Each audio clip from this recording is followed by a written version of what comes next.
nagbabalik po ang Moments of Grace. 8 minutes na lang tayo ay magbababay-babay na mga ka-moments. Dedicate ko yung kantang yan para sa inyo at para sa akin that Jesus is still mighty to save. Nako, if you have time later, no, or tomorrow, whichever is applicable sa inyo, depende sa ating mga time zone. I hope that you are going to read 1 Samuel chapter 4. 1 Samuel chapter 4 verse 3. We are going to focus on that verse. No? Ito yung ating magiging short devotional before we bid each other goodbye. 1 Samuel 4, ito yung panahon that the Philistines captured the ark. No? Sobrang tigas ng ulo kasi ng mga Philistines na ito, no? Ay ng mga Israelites na ito, no? And so this is going to be our short devotional for today. 1 Samuel 4:3 says, "Let us take to ourselves from Shiloh the ark of the covenant of the Lord, that it may come among us and deliver us from the power of our enemies." Ano bang nakikita ninyong something wrong here? No? Sabi ng mga Israelites na that it may come among us and deliver us. Sino ang magde-deliver sa kanila from the power of their enemies? The ark of the covenant of the Lord. Ano ang wrong sa picture na ito? What is so wrong in this picture? The so wrong in this picture is when the Israelites said, "Let us take to ourselves from Shiloh the ark of the covenant of the Lord, that it may come among us and deliver us from the power of the enemies." Kahapon, no, I was reflecting on this as I was listening to the message of Pastor Arnel sa church, no, na, oo nga, no, the Israelites focused on the ark of the covenant instead of God. Di ba napansin nyo, sinabi ninyo that it may come among us and deliver us. So sana, dalahin natin tong Ark of the Covenant na ito para swertihin tayo. Kasi mukhang minamalas na tayo, no? Na natalo tayo ng mga Philistines. So ilagay natin sa gitna itong Ark of the Covenant na ito para tayo ay swertihin. No, we do not believe in luck. We do not believe in suerte because everything that happens in accordance to God's will. But the Israelites, because they experience defeat, sabi nila, oy naku, kunin ang Ark of the Covenant kasi this will deliver us from the power of our enemies. The ending, what happened? It was a deafening defeat para sa mga Israelites. The Israelites defiled God and disobeyed His word. Kaya the Lord allowed the Philistines to defeat them. Paulit-ulit kasi itong mga Israelites na ito, no, nakakalimot sila that they have the living God. And yet, nandoon sila nakatutok sa mga hindi dapat, sa mga idols na gawa ng kamay. No, sabi nga ni Pastor Arnel kahapon, hindi lamang pala ang idols ay gawang kamay, but your work, your money, your business, your family, your health, these can be your idols as well. Balikan natin yung mga Israelites. Hindi nila feel that they need to admit their sins and repent. Ito lang naman yung inaantay ni God sa kanila na aminin na sila ay pumalpak, nagkasala, bumalik sa Panginoon. Instead of doing that, katatalo lamang nila. No? And kanina nga as I was reviewing this, katatalo lamang nila. No? And then they asked, why has the Lord defeated us today before the Philistines? So in the beginning, alam nila that the Lord allowed them to be defeated by the Philistines. But the second sentence ng verse 3, no? First, sabi nila sa verse 3, and why has the Lord defeated us today before the Philistines? And then the second part, they said, let us bring the ark of the covenant of the Lord, that it may come among us and save us from the power of our enemies. In the beginning, they knew that the Lord allowed them to experience this. So instead of going back to God, instead of asking God for forgiveness, instead of repenting and asking for, Lord, what is it that you're trying to tell us? No. They practiced idolatry. They thought they knew what they should do. No? Makita niyo yun? In the beginning, they said, Lord, why did you allow this to happen? Ay, yung Ark of the Covenant, dalahin natin, baka tayo ay ma-save nito. Another wrong and false move. They went into battle, putting their confidence in the Ark of the Covenant. The Ark of the Covenant is man-made. Oo, ginagamit ng Diyos yun, di ba? But, nothing and no one is greater than God.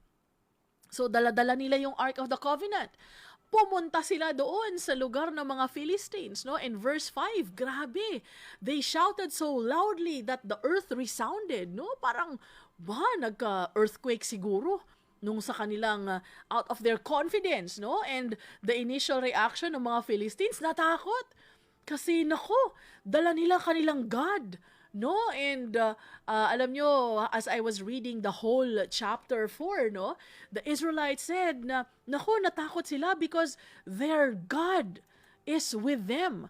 Sa ang verse ba yon sinabi? Ayun. O sa verse 7, woe to us! For nothing like this has happened before. Woe to us! Who can deliver us from the power of these mighty gods? Ito yung sinabi ng mga Philistines. Pero alam nyo, if you read verse 8, the gods there is small letter G.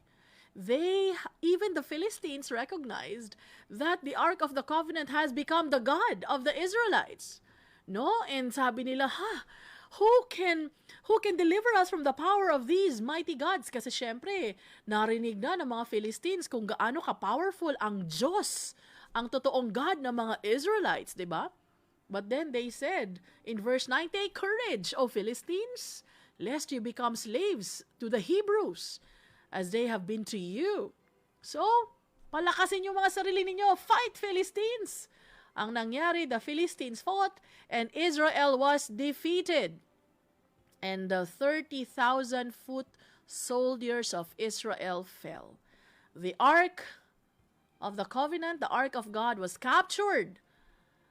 And ang dalawang anak ni Eli, si Hophni and si Phinehas, died. It was a resounding defeat sa mga Israelites. Imagine what could have happened if they repented, if they asked for God, no, and His mercy. Wala sanang 30,000 foot soldiers na namatay. The Ark of the Covenant wouldn't have been captured. And the sons of Eli, si Hophni and Phinehas, wouldn't have died. But no, kasi nagmamagaling. Parang ikaw, parang ako. The Lord allowed us to go through certain defeats in our lives, not because He wants to punish us 100%. Maybe God is telling you, nak, come back to me. Lumapit ka sa akin. I am greater than your illness. I am greater than the money that you have been so working hard for. I am greater than the healing that you've been asking for. I am greater infinitely than the work that you have been praying for. I am enough. I am God. I will sustain you. Pero minsan, lumalapit tayo sa mga kagaya ng mga Ark of the Covenant, feeling that God is there. Yes, your work may have been blessed by God before. Siguro yung negosyong yan ay binuksan ng Panginoon to provide for you, but your hope does not lie in those things. My hope does not lie in my relationships. My hope does not rely on my health. My hope and your hope lies on God and God alone. Maybe we have been looking at our own versions of the Ark of the Covenant instead of focusing back to God, who is the giver. Malay mo, ka-moments, no? Pagtawanan natin itong mga Israelites na to na, ayan kasi yung tigas-tigas ng ulo, mag-repent na lang sana, tapos na. Pero alam nyo, ganun ka rin eh. Ganun din ako. Pag nagkakabikos-bikos yung buhay natin, Lord, ano nang mangyayari sa akin, Lord? Na ang negosyo ko nalulugi na, my health is failing me. My family has left me, Lord. Saan ako pupunta? Those have become our idols. Those have become our own version of the Ark of the Covenant instead of looking back to God, who is the giver. We focus on the gifts that we have forgotten kung sino ang nagbigay. Ka-moments, walang mabubuhay forever sa mundo. Walang forever sa mundo. Kahit na yung asawa mo ay napaka-perfect, nakapapogi ngayon, ako, darating ang panahon na makikita mo na rin ang mga kapalpakan ng asawang yan. Even if you take care of your health, you drink all these vitamins, darating ang panahon that your health will fail you. Even if you're the best manager in the world, your business may fail. Saan ka lalapit sa mga panahong ito? Sa mga panahong nagkakabikos-bikos ang buhay mo? Are you going to be like the Israelites who will run to the Ark of the Covenant so that you will be saved from the power of your enemies? Or are you going back to the God of all creation? The choice is yours, the choice is mine. And I hope that today we are going to choose wisely. The giver or the gifts? Which will it be for you? Waiting for angry words to sear my soul, knowing I don't. And with that, mga ka-moments, I am going to bid you goodbye. Bago pa ako masigasigahan ng mata ng mga kapartner kong technician, no? Kasi 6:33 na ng umaga. Mga ka-moments, let us remind ourselves for the rest of the day to focus on the giver and not the gifts. God willing, we will be seeing each other again tomorrow. Bye for now! Repentance, oh Lord.